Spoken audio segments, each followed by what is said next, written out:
लेकिन सभापति महोदय, मैं 2-3 चीजों की तरफ आपका ध्यान आकृष्ट करना चाहता हूं।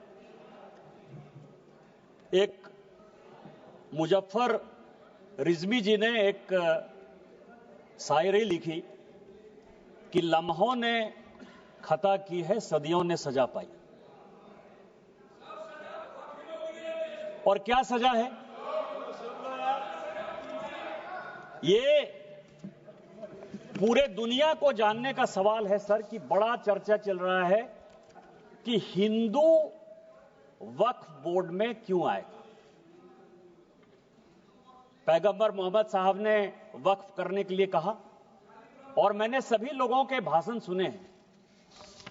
पहला वक्फ मोहम्मद साहब को जिसने किया वो ज्यूज था, वो यहूदी था चेयरमैन सर, और उसका नाम मुखेरक था। उसने अपने 7 बगीचे मदीना में मोहम्मद साहब को गिफ्ट किए। वो ऊद के मैदान में मारा गया और उसके बाद मोहम्मद साहब ने उसकी प्रॉपर्टी को जब्त करके पहला चैरिटेबल वक्फ स्टार्ट किया।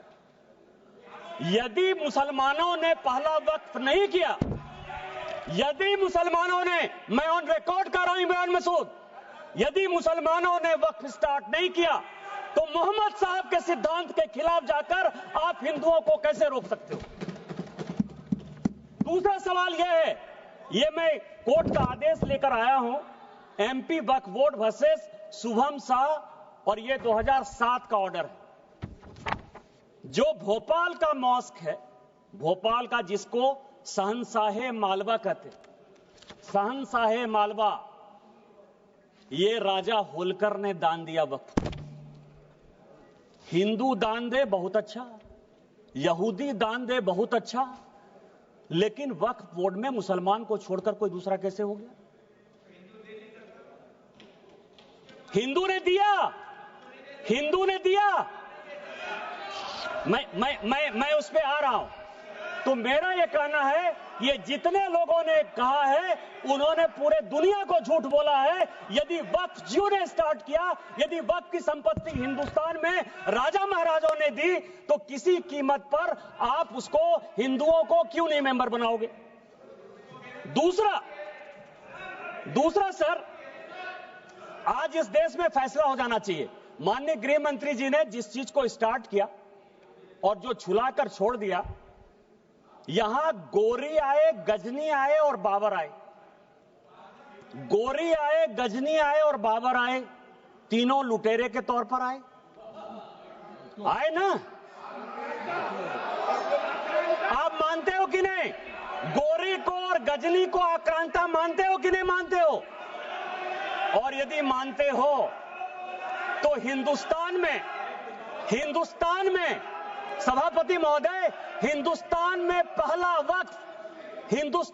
पहले वक्फ की शुरुआत गोरी ने की। यदि गोरी ने की, गोरी ने हिंदुओं के संपत्ति को लूटा और उसी में से 2 विलेज, कहां लिखा है? इतिहास है, इतिहास के पन्ने से आप नहीं लड़ सकते हो। यहां हिंदुस्तान में गोरी ने वक्फ की स्टार्ट की, और आज जो है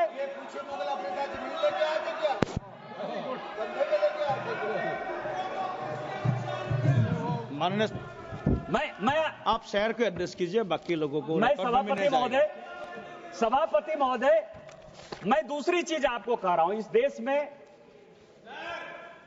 यह वक्फ एक्ट आया कैसे? ये जिन्ना को पाकिस्तान बनाने का जिम्मेवार मानते हैं या नहीं मानते? पहले इन लोगों से ये पूछ लीजिए सर, फिर मैं बोलूंगा। यदि जिन्ना को मानते हैं, ये मैं पेपर लेकर आया हूं सर। 1910 में कांग्रेस पार्टी ने मुंबई से एक रिजर्व सीट जो मुस्लिम की गई, उससे जिन्ना को मेंबर ऑफ पार्लियामेंट बनाया, और उन्होंने 1911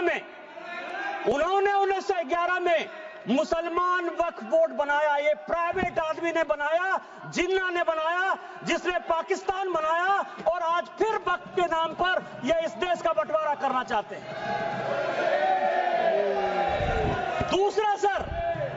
दूसरा दूसरा, आजादी के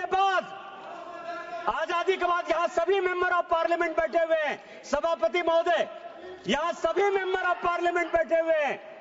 एक मेंबर ऑफ पार्लियामेंट बताए कि किसी का प्राइवेट मेंबर बिल पास हुआ है? एक मेंबर ऑफ पार्लियामेंट, यहां पार्लियामेंट में 77 से स्वागत बाबू बैठे हुए, एक मेंबर ऑफ पार्लियामेंट बताए कि 77 के बाद से एक भी प्राइवेट मेंबर बिल पास हुआ है? मेरा पास हुआ है, इसलिए मुझे पता है कि मेरा रिजोल्यूशन पास हुआ है। क्या रिजोल्यूशन पास हुआ है? धारा 370 खत्म होना चाहिए, 35A खत्म होना चाहिए, कश्मीरी पंडितों को अधिकार होना चाहिए। वो इसलिए पास हुआ कि भारतीय जनता पार्टी की आइडियोलॉजी थी। मैं भारतीय जनता पार्टी का सांसद था, सरकार उसको पास कराना चाहती थी, इसलिए पास हो गया।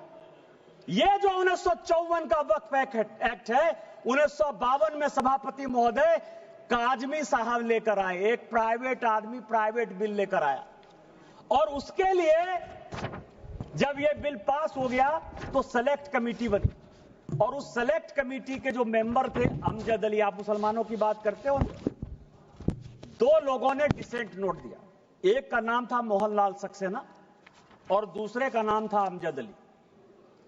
उन दोनों ने कहा, सब कागज लेकर आया हूं, कि अगेंस्ट द कॉन्स्टिट्यूशन है, अगेंस्ट द आर्टिकल 14-15 है, अगेंस्ट द कॉन्स्टिट्यूशन का जो आर्टिकल 25 है उसका वायलेशन है।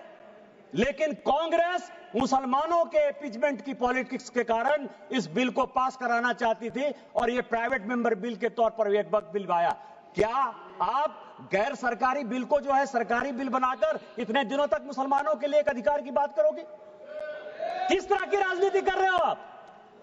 तीसरा जो है अध्यक्ष महोदय, तीसरा जो सबसे इंपॉर्टेंट है, जो अनुराग जी ने कहा कि पूरी दुनिया में हमसे ज्यादा मुसलमान इंडोनेशिया में,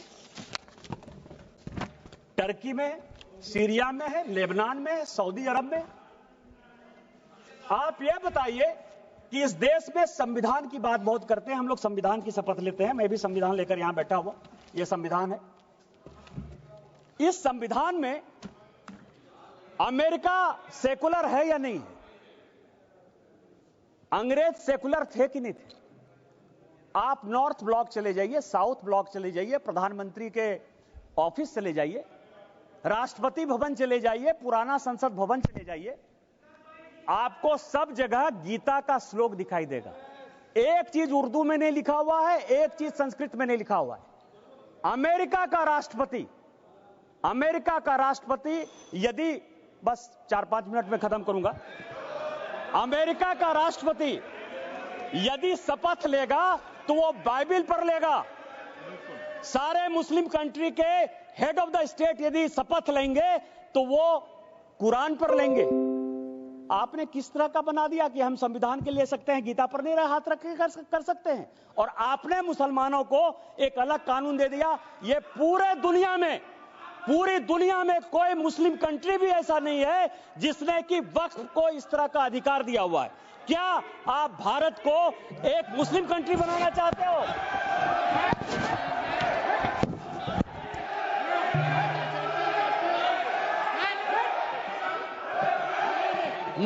मैं सभापति महोदय इस सदन की जानकारी के लिए 1947 में जब जवाहरलाल नेहरू ने शपथ लिया ना प्रधानमंत्री पद का, तो यह संविधान नहीं था। उन्होंने गीता पर हाथ रखकर जो है शपथ लिया था प्रधानमंत्री का। उनको आप सेकुलर मानते हो कि नहीं मानते हो? मैं भी पूरा पढ़ के आया। गीता पर हाथ रखकर, यह संविधान की शपथ नहीं ली थी नेहरू ने, उन्होंने गीता की शपथ खाई थी। क्या आप उनको सेकुलर मानते हो कि नहीं मानते हो? तीसरा सर, ये जो वक्फ है, अभी बहुत चर्चा चली सर कि वक्फ में वक्फ अलग है, रिलीजन अलग है। सुखदेव जी बैठिए। सभापति महोदय, मेरे यहां 12 ज्योतिर्लिंग का एक ज्योतिर्लिंग है। विधानसभा ने कानून बनाया है और उसका सचिव मेंबर ऑफ पार्लियामेंट होने के नाते मैं उसका ट्रस्टी हूं। मेरे पहले जो सांसद थे फुरकान अंसारी, वो उसके ट्रस्टी थे, और अभी 6 महीने पहले तक हाफिजुल हसन, एक मुसलमान, हमारे बैद्यनाथ ट्रस्ट का सेक्रेटरी है। आप किस तरह की बात कर रहे हो? आपका तो एक उदाहरण दे दो। मैंने दे दिया उदाहरण, मेरा ही उदाहरण है, और आज आप इस तरह की बात करते हो। तीसरा सर, बस चेयरमैन सर, दो चीजें और भी बहुत इंपॉर्टेंट है, मैं लेकर आया हूं सर। एक इवैक्यू प्रॉपर्टी एक्ट बना। जब भारत और पाकिस्तान का बंटवारा हुआ, ये चर्च की ये जो संपत्ति है सर वक्फ की, 39 लाख एकड़ कैसे हो गई और कहां डिस्प्यूट है? जब भारत पाकिस्तान का बंटवारा हुआ सभापति महोदय, तो जो यहां से भारत के लोग पाकिस्तान गए या पाकिस्तान के लोग जो यहां आए, उसमें जमीन का भी आदान प्रदान हुआ, और यह तय हुआ, और यह हाउस को जानने वाली बात है कि जो भी पाकिस्तानी यहां से गए, उनकी प्रॉपर्टी इवैक्यू प्रॉपर्टी एक्ट में भारत सरकार की होगी। जो 1984 में राजा साहब बता रहे थे कि इवैक्यू प्रॉपर्टी एक्ट को क्या किया, पाकिस्तान में जाकर जो यहां से भाग के चले गए सर, जो कि इवैक्यू प्रॉपर्टी एक्ट या एनिमी प्रॉपर्टी एक्ट हो सकता था, उन सबों को पाकिस्तान जाकर उन लोगों ने कहा कि यह वक्त की संपत्ति है, क्या आप एनिमी प्रॉपर्टी को, और मैं होम मिनिस्ट्री के 5 आदेश लेकर आया हूं कि ये इवैक्यू प्रॉपर्टी एक्ट है और ये वक्फ ने ले लिया है, ये इलीगल है, ये कानून का। आपको पता है जो बात कहा, आपको ये धर्म की बात करते हैं सर, वक्फ ने आईटीसी विंडसर बेंगलोर, ये पूरे समाज को आईटीसी विंडसर बेंगलोर वक्फ की प्रॉपर्टी है, 5 स्टार होटल को दे दिया। वहां जो है सुअर लोग खाते हैं। किस वक्त की बात करते हो? किस वक्त की बात करते हो? 12,000 किराया देता है, 50,000 किराया देता है। यहां ताज मानसिंह है सर, एनडीएमसी की प्रॉपर्टी है, 150 करोड़ रुपया साल में ताज भारत सरकार को देती है। और बेंगलोर में वक्त की प्रॉपर्टी आईटीसी विंडसर केवल 50,000 रुपया महीना में जो है अपना व्यापार चलाती है और सुअर खिलाती है लोगों को। किस तरह की बात करते हो? यही वक्त कानून तुम लागू करना चाहते हो, इसी तरह की बात करना चाहते हो। बस 2 मिनट में मैं खत्म करूंगा। मैं केवल ये करूंगा कि यहां तेलंगाना गवर्नमेंट है सर, तेलंगाना में ये और भी जानने की बात है, हैदराबाद में यहां बहुत आंध्र प्रदेश आंध्रा के हैं, म्युनिसिपल कॉर्पोरेशन आंध्रा ने 20 साल तक टेंडर फाइनल नहीं हुआ, क्योंकि जो राजा की संपत्ति थी, जो कि भारत सरकार या तेलंगाना सरकार की संपत्ति होती, उसको वक्फ ने ले लिया। यह सुप्रीम कोर्ट का आदेश है।